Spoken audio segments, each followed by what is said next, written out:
রাজা ইন্দ্র গৌতম মুনির রূপ ধারণ করে। How is it possible? Mask পরে আছে বলে আমি জানবো না কোনটা আমার স্ত্রী কোনটা আমার বোন? আমরা সাধারণ মানুষ। অহল্লা আমার রূপটা ধারণ করে আমার শিষ্য ইন্দ্র এসে তোমার চরিত্র হনন করে গেল। তুমি জানতে পারো না কেন? বলো হে।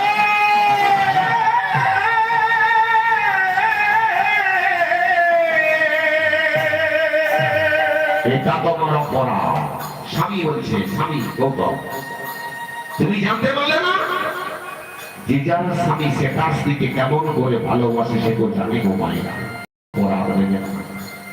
মা আমার জানে সারাদিন কাজ করার পরে আমার স্বামীটা এসে আমাকে কেমন করে আদর করে। ঠিক অহল্লা তুমি জানতে পারলে না যে কিন্তু আমার রূপ ধারণ করে তোমার সতীত্ব হরণ করলো। অভিশাপ দিচ্ছি তুমি পাষাণ হয়ে যাও, হয়ে যাও।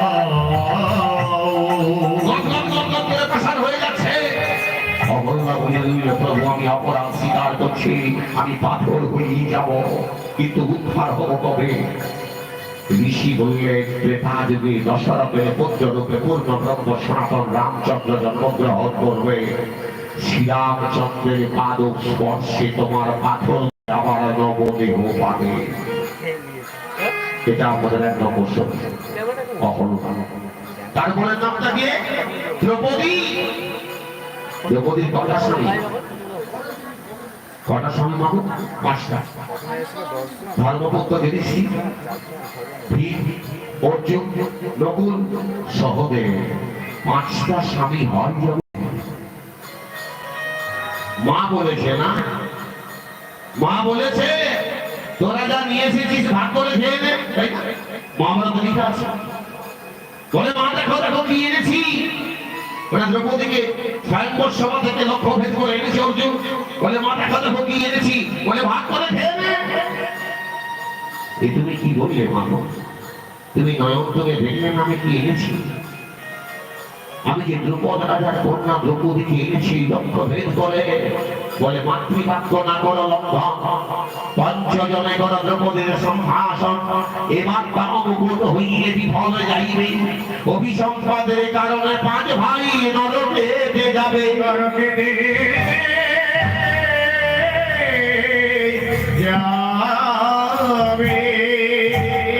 তাই পাঁচ হয়ে গেল।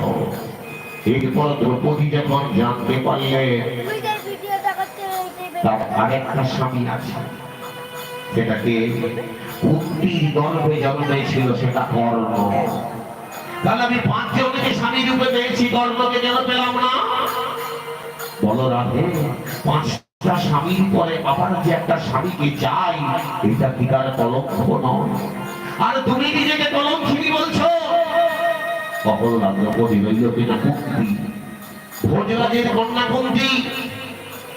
একদিন সূর্য প্রণাম করবার পরে মনে মনে চিন্তা করছে এই সূর্যের মতো একটা সন্তান আমার চাই। সূর্যের তপস্যা করতে শুরু করে দিলেন। সূর্যদেব এসে গেলেন। বলে মা তুমি কি চাইছো? না তোমাকে পুত্র রূপে চাইছি। বলে তোমার তো বিবাহ হয়নি এখনো, বিয়ের পরে তো সন্তান হবে। বলে না বিয়ের পরে আমি সময় পাবো না, তুমি আমাকে আশীর্বাদ করে যাও সূর্যদেব, যেন তোমার মতো একটা সন্তান আমার গর্ভে জন্মায়। সূর্যদেব একটা মন্ত্র শিখিয়ে দিলেন। বলে শোনো কুন্তি, বিবাহের পরে এই মন্ত্রটা বললেই তোমার গর্ভে আমার মতো সন্তান এসে যাবে।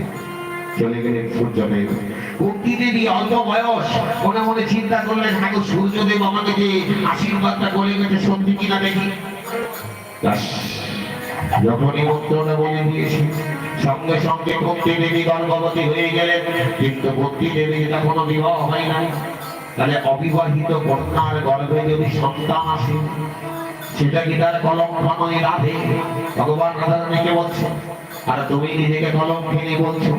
পরবর্তীকালে কুন্তি ওই সন্তানকে কর্ণ দিয়ে প্রবেশ করলেন এবং মাটির মানসাই করে জলে ভাসিয়ে দিয়েছিলেন।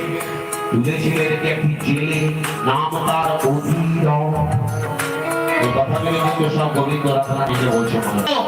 চন্দ্রের যক্ষারও হলো, দেখো আজও চন্দ্রের গায়ে কলঙ্ক হয়ে লেগে আছে। রাধে তুমি নিজেকে কলঙ্কিনী